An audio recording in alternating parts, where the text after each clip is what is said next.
Hi, I'm Walter Cambier, and I'm a longtime member of America Needs Fatima. And today I want to talk to you about the letter from beyond.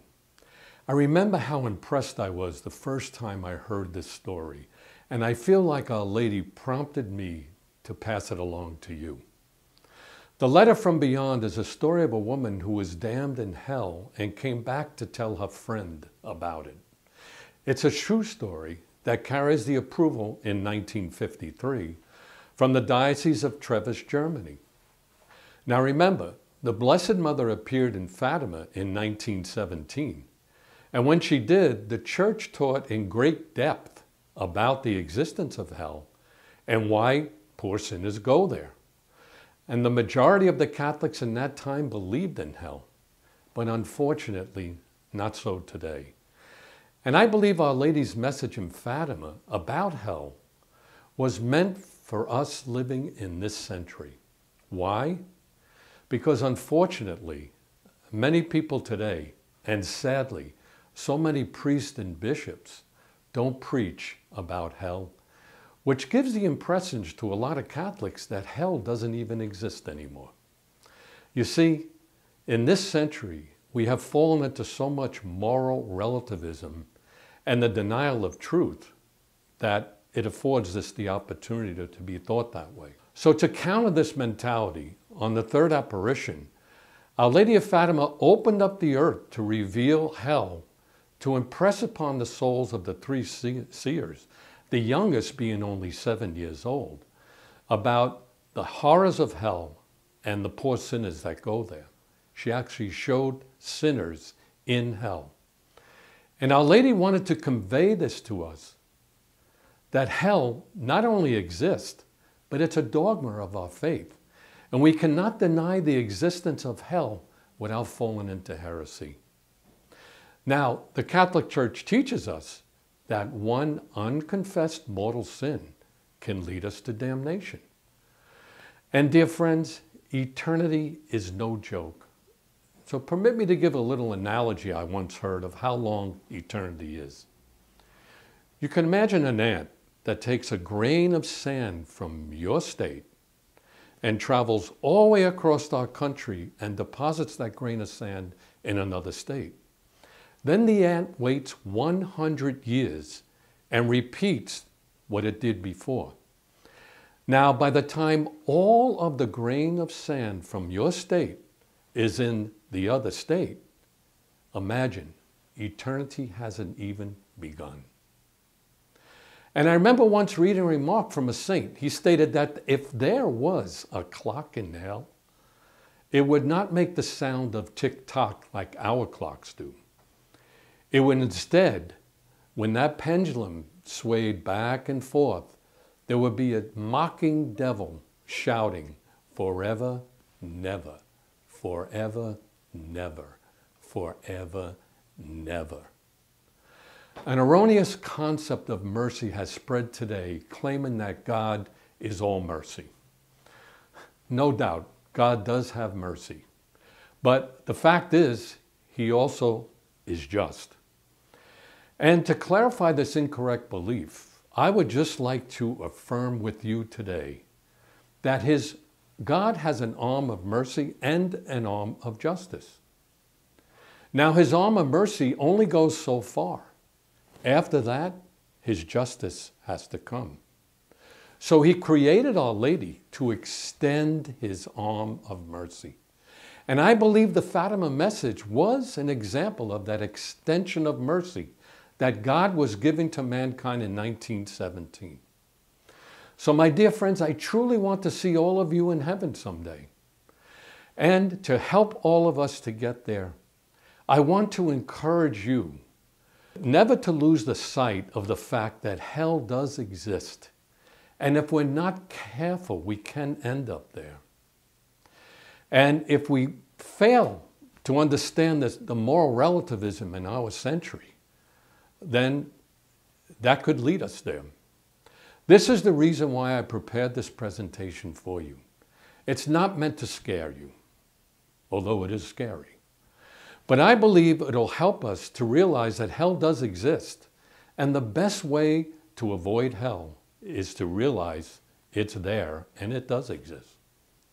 So all of us should take good advantage of this video. And if we truly love the Blessed Mother, we should pass it along to others for their spiritual good. Because isn't this why Our Lady appeared? She wanted us to do good to souls, to pray for souls, to convert souls, and help bring them to salvation. Her divine Son who suffered so much for their salvation. And the devil wants to take those souls with him. So we must do this for her, because the greatest victory the devil has had in our century is making people think he doesn't exist. Well, ladies and gentlemen, this story helps to prove that the devil indeed exists. A story, by the way, that I hope none of us will ever forget. And now, my dear friends, the letter from beyond. This letter recounts the tragic story of the eternal damnation of a young woman named Annie. Both the narrative and the letter transcribed below were found among the papers of a deceased nun, who in the world was known as Claire, and worked with a condemned woman. This letter was revealed to Claire in a dream shortly after Annie was killed in a car accident. The narrative received an imprimatur from the Diocese of Treves, Germany, in 1953, authorizing its publication as highly instructive. Well, an imprimatur, not an affirmation of authenticity, it guarantees the text is free from doctrinal error, and the letter first appeared in a book of revelations and prophecies. Father Bernhardin Krempel, Doctor of Theology, published it separately, and lent it more authority with his footnotes, showing the letter's absolute concordance with Catholic doctrine.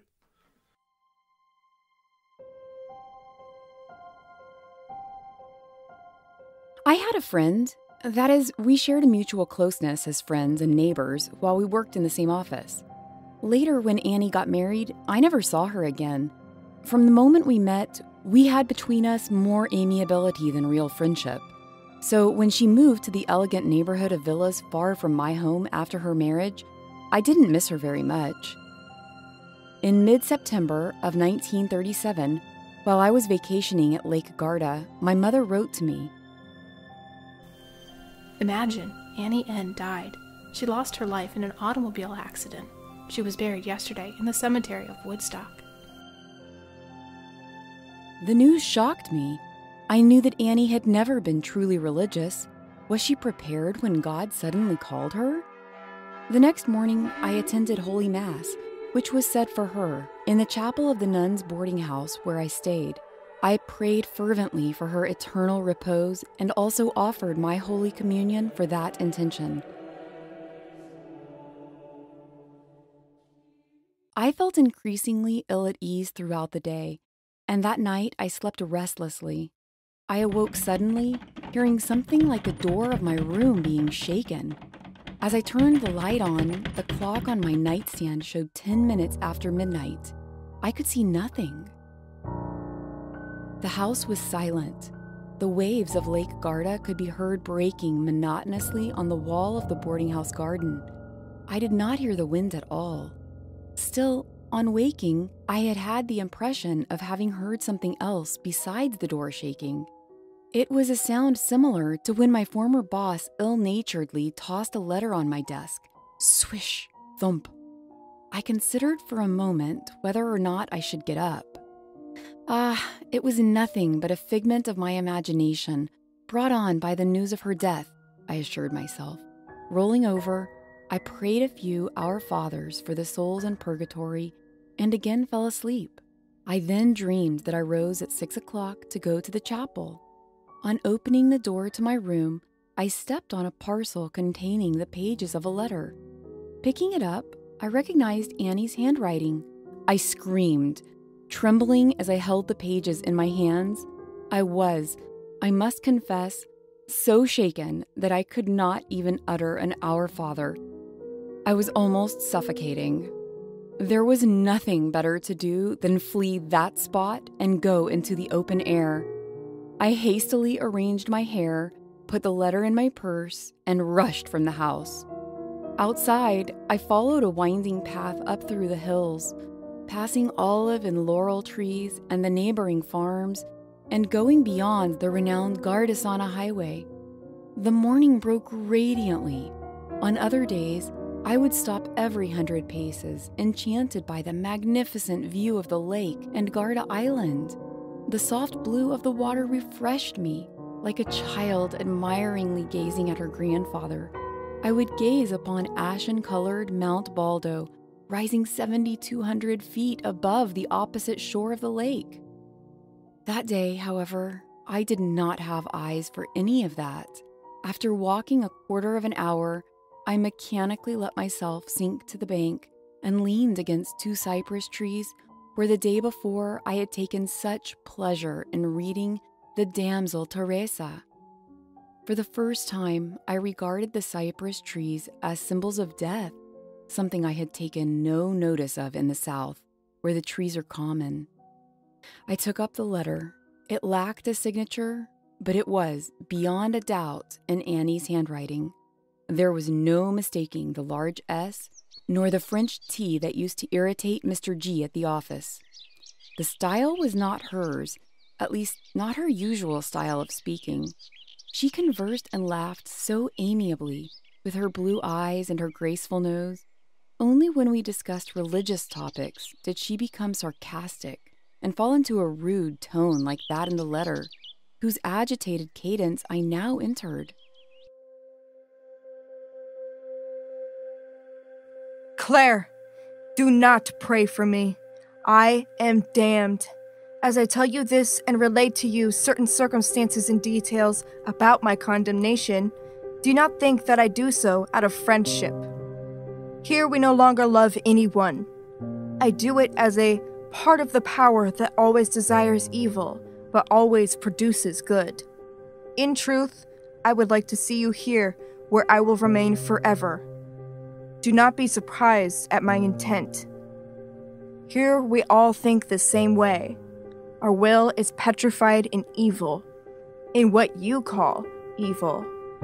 Even when we do something good, as I do now in opening your eyes about hell, we don't do it with good intentions.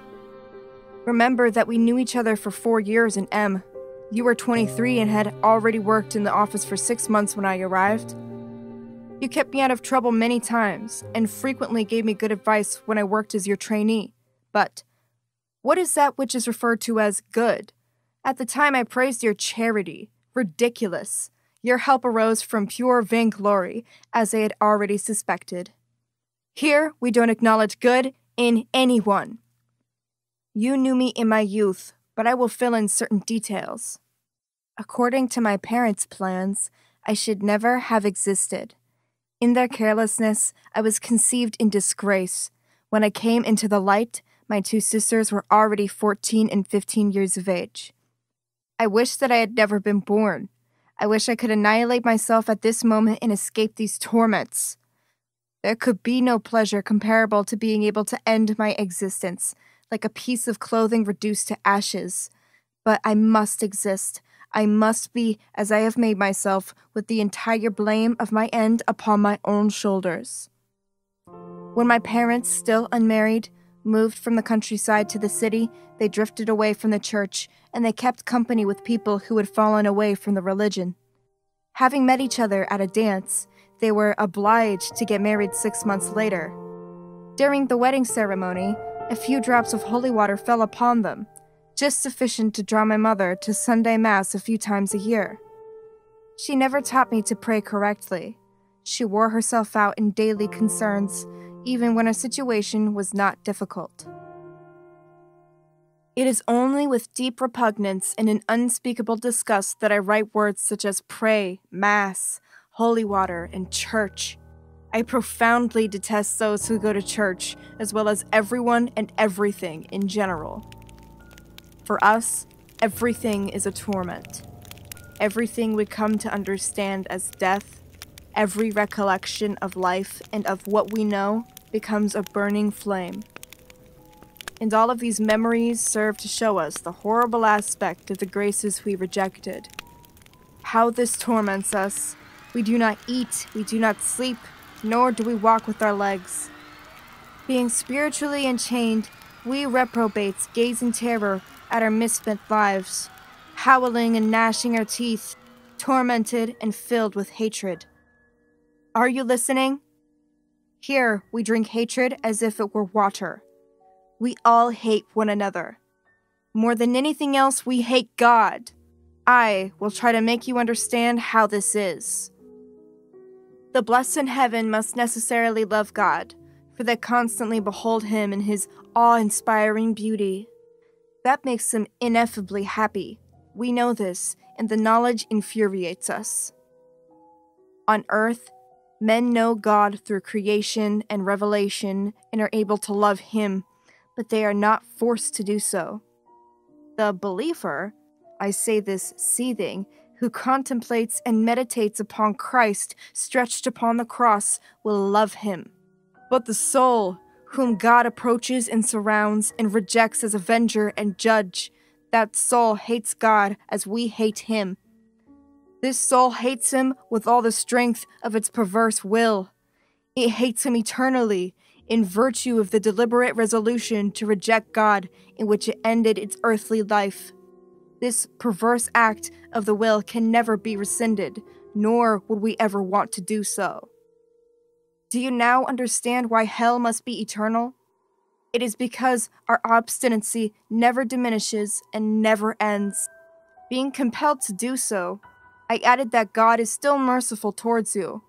I say compelled because even though I write this letter, I cannot lie as I would like to do. I put on the paper much that goes against my will. I will have to choke down the torrent as insults I would like to spew forth. God showed mercy towards us in that he did not allow us to do all the evil we wanted to do while on earth. Had he permitted us to do so, we would have greatly added to our guilt and chastisement. He allowed us to die prematurely, as in my case, or permitted attenuating circumstances. Even now he is merciful towards us. He does not oblige us to draw near to him. He allows us to remain in this distant place of hell, thus diminishing our torment. Every step closer to God would torment me more than every step you might take towards a fire. You were astonished one day when I told you in passing that my father had told me some days prior to my first communion, Take care, little Annie, that you get a beautiful dress. The rest is nothing but a sham. I was almost ashamed for having shocked you so, but now I laugh at it. The best part of the sham was that communion was only allowed at 12 years of age. By then, I had already amply sampled the world's pleasures and had easily left everything religious aside, so I didn't take communion seriously. In fact, in my last years of life I no longer prayed, and thus deprived myself of the graces without which no one can be saved.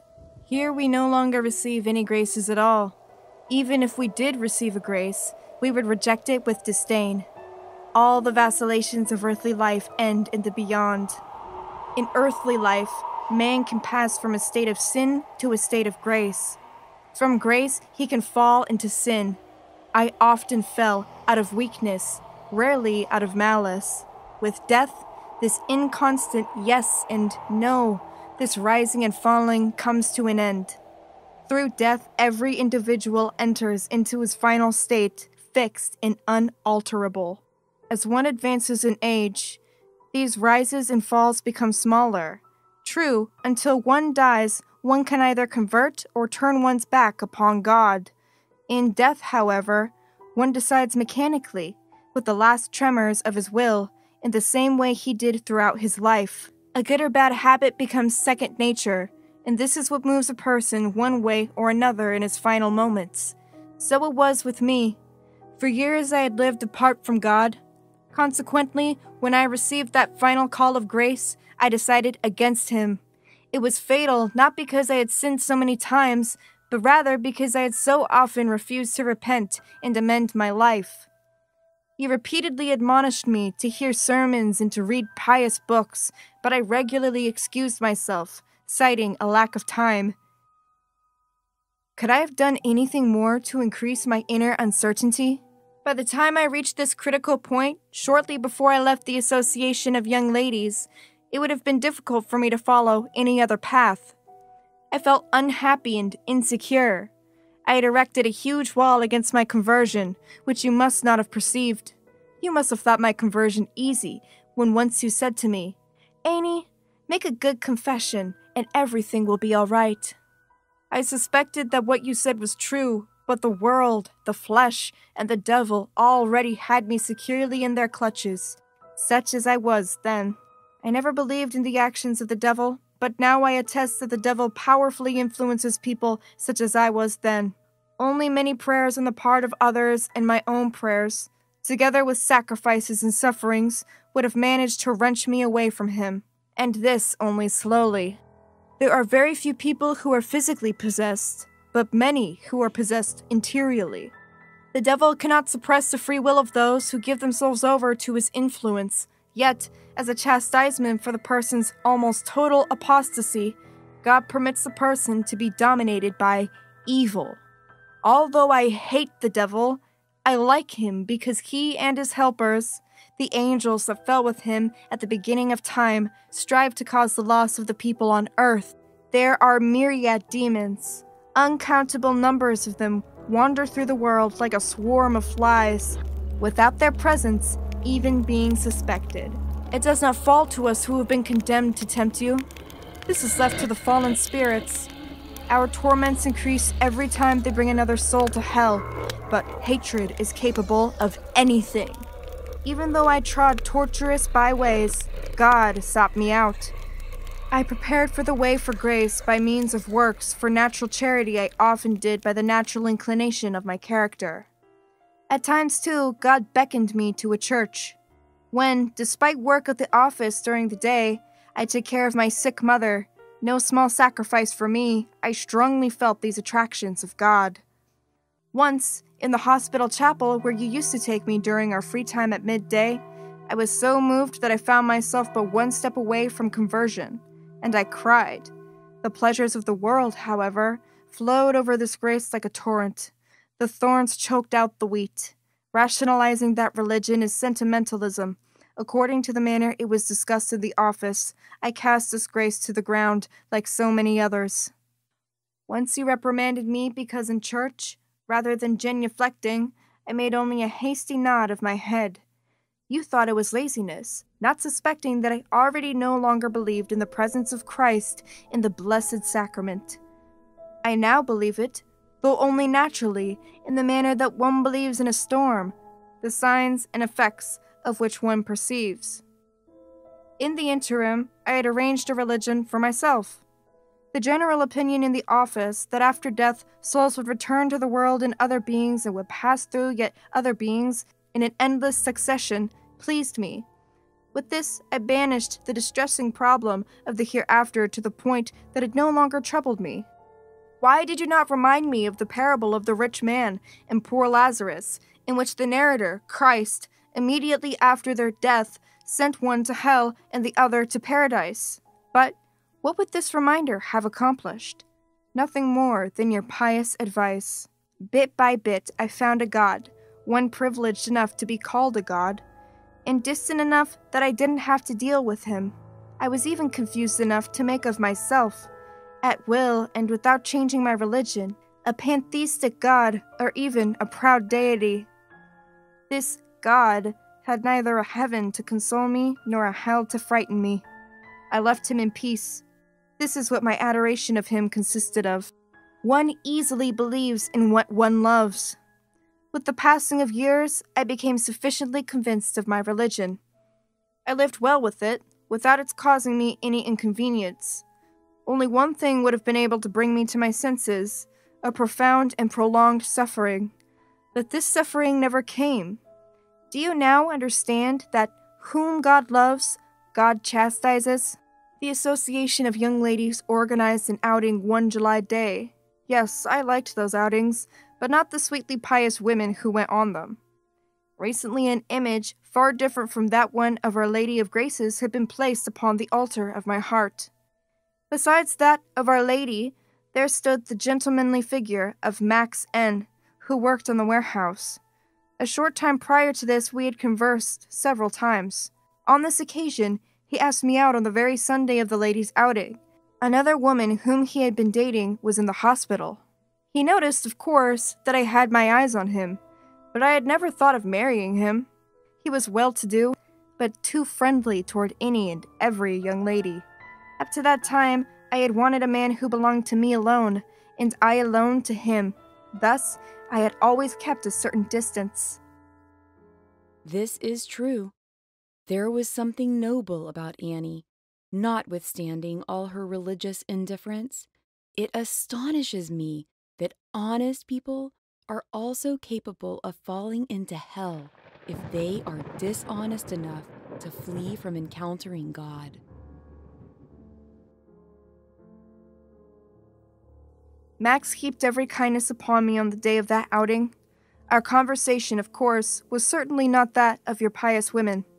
On the following day in the office, you reprimanded me for not having gone with you. I then told you of my Sunday amusements. Your first question was, "Did you go to Mass?" Crazy! How could I have gone to Mass when we had agreed to leave at 6 in the morning?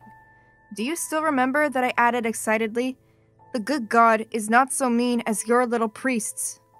Now it falls to me to confess to you that, His infinite goodness notwithstanding, God takes everything much more seriously than any priest. After this first outing with Max, I attended just one more meeting of the Young Ladies Association. Certain things attracted me to Christmas time, but I had already disassociated myself from you interiorly.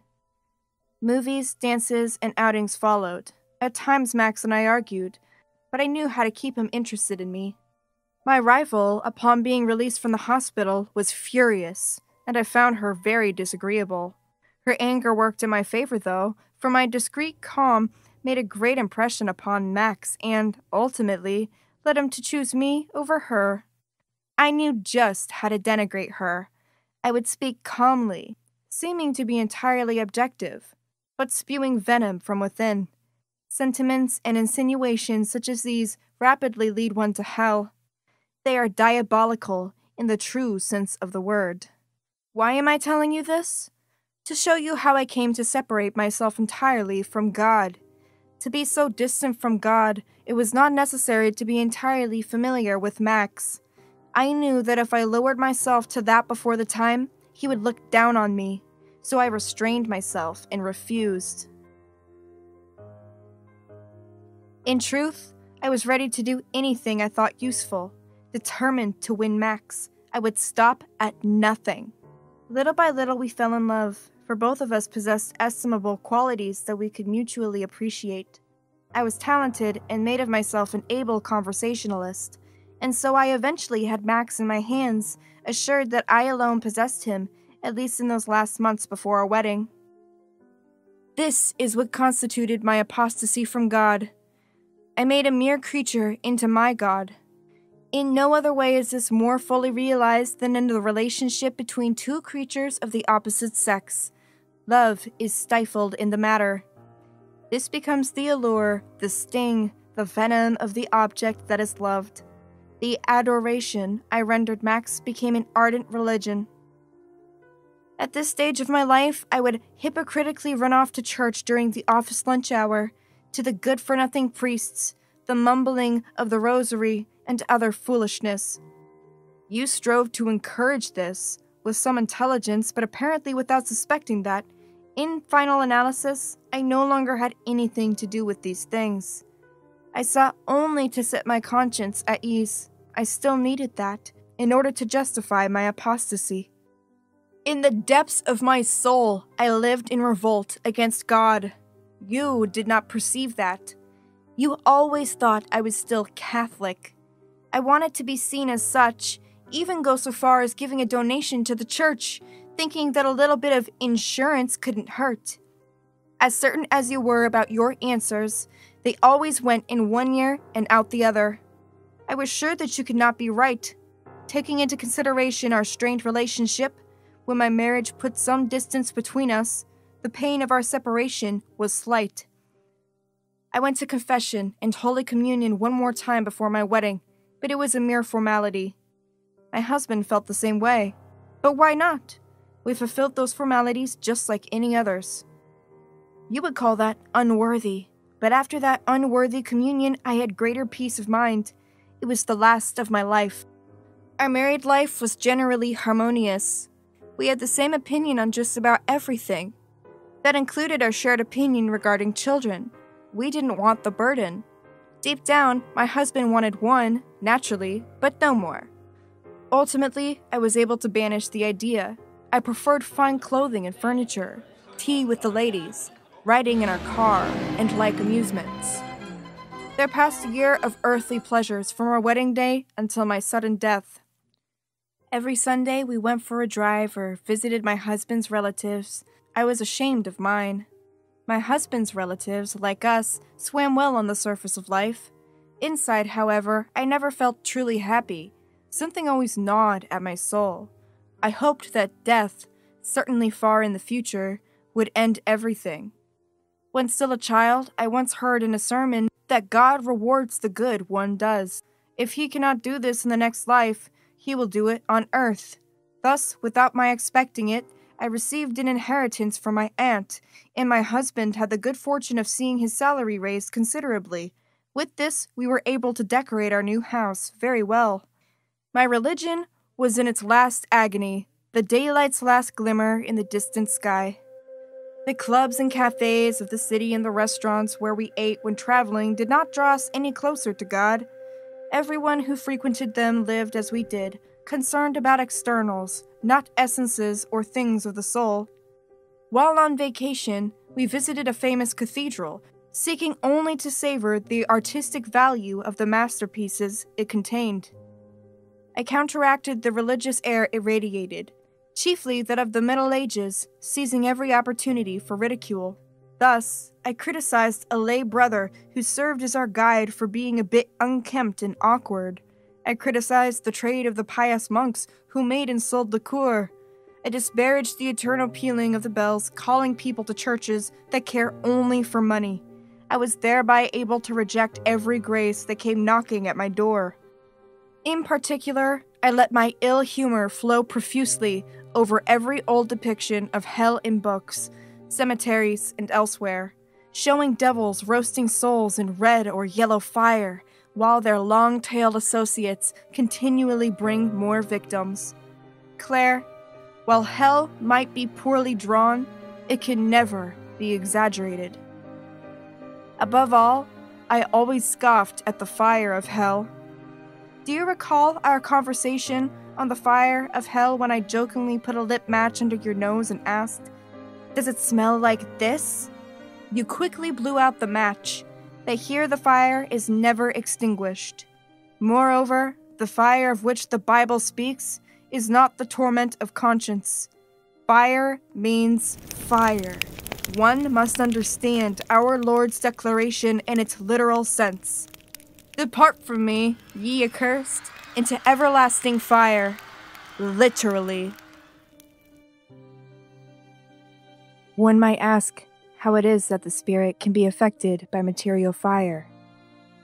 How then, on earth, does the soul suffer when one's finger is held in a fire?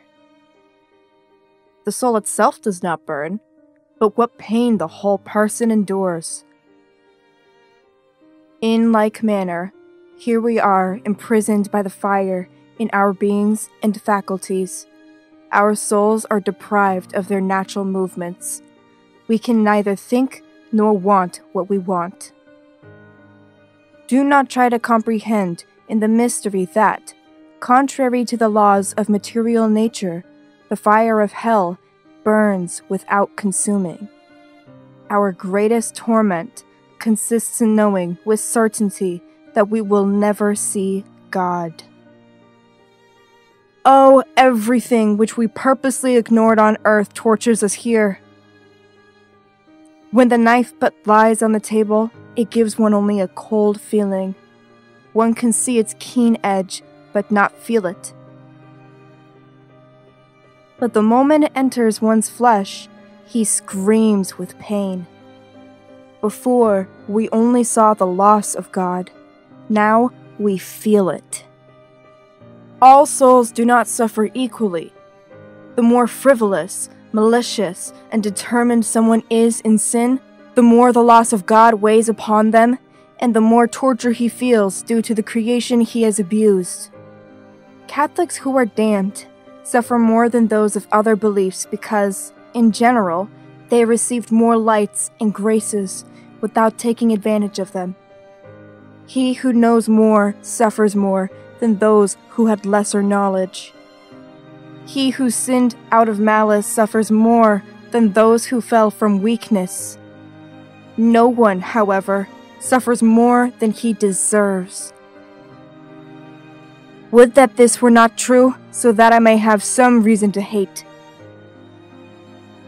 You once told me that no one falls into hell without knowing that this is his destination, as was revealed to a saint.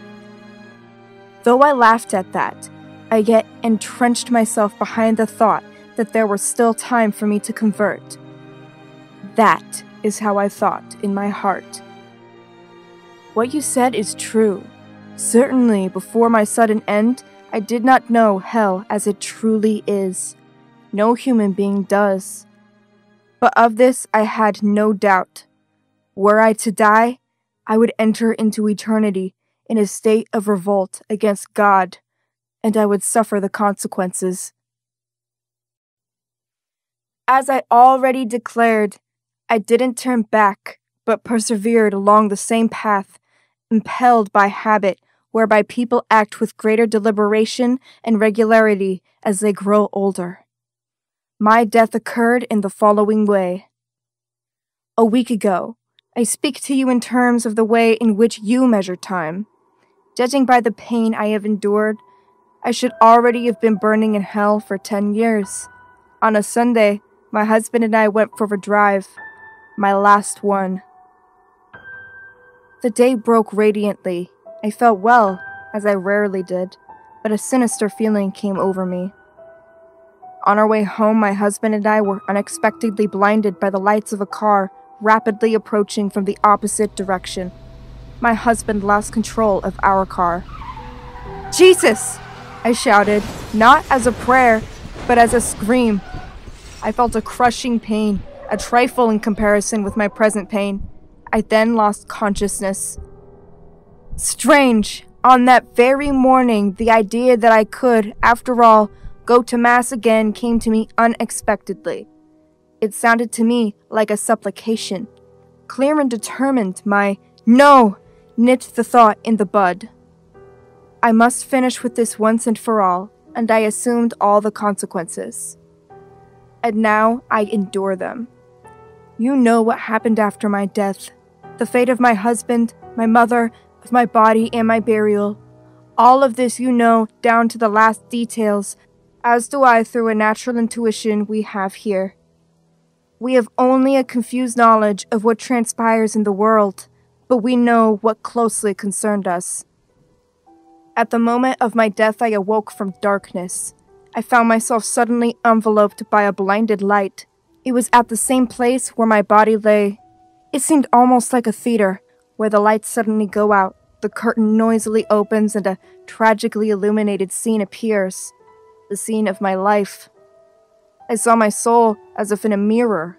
I saw the graces I had trampled underfoot from the time I was young until that final "no" to God. I felt like an assassin brought to trial with my inanimate victim before me. Repent? Never. Was I ashamed of myself? Not at all. Notwithstanding, it was impossible for me to remain in the presence of the God I had denied and rejected. Only one thing remained for me: the fire. Thus, as Cain fled from the body of Abel, so did my soul flee far away from the overwhelming sight. That was my private judgment. The invisible judge spoke, "Depart from me," and my soul swiftly fell like a sulphurous shadow into the place of eternal torment. Thus ended the letter from Annie about hell. The last words were so twisted as to be almost illegible. When I finished reading the last word, the entire letter turned to ashes. What is that I hear? Amidst the harsh tones of the lines, I imagined reading there resounded the sweet sound of a bell. I awoke suddenly to find myself still in bed in my room. The morning light of daybreak found its way in. From the parish church came the sound of bells, ringing the Angelus. Had it all been but a dream? I had never felt such consolation in the angelic salutation as I did after this dream. Pausing, I prayed 3 Ave Marias. It then became clear, most clear to me. One must always cling to our Lord's Blessed Mother, venerate Mary, as her own child, if one does not want to suffer the same fate told you, albeit in a dream, by a soul that will never see God. Still frightened and shaking due to that nighttime revelation, I got up, dressed myself hastily, and rushed to the chapel of the house. My heart beat violently. The guests kneeling closest to me looked at me with concern. Perhaps they thought I was so excited and flushed because I had run down the stairway. That afternoon in the garden, I encountered a kindly, nearsighted lady from Budapest, frail as a child, suffering greatly, yet of lofty spirit and fervent in the service of God.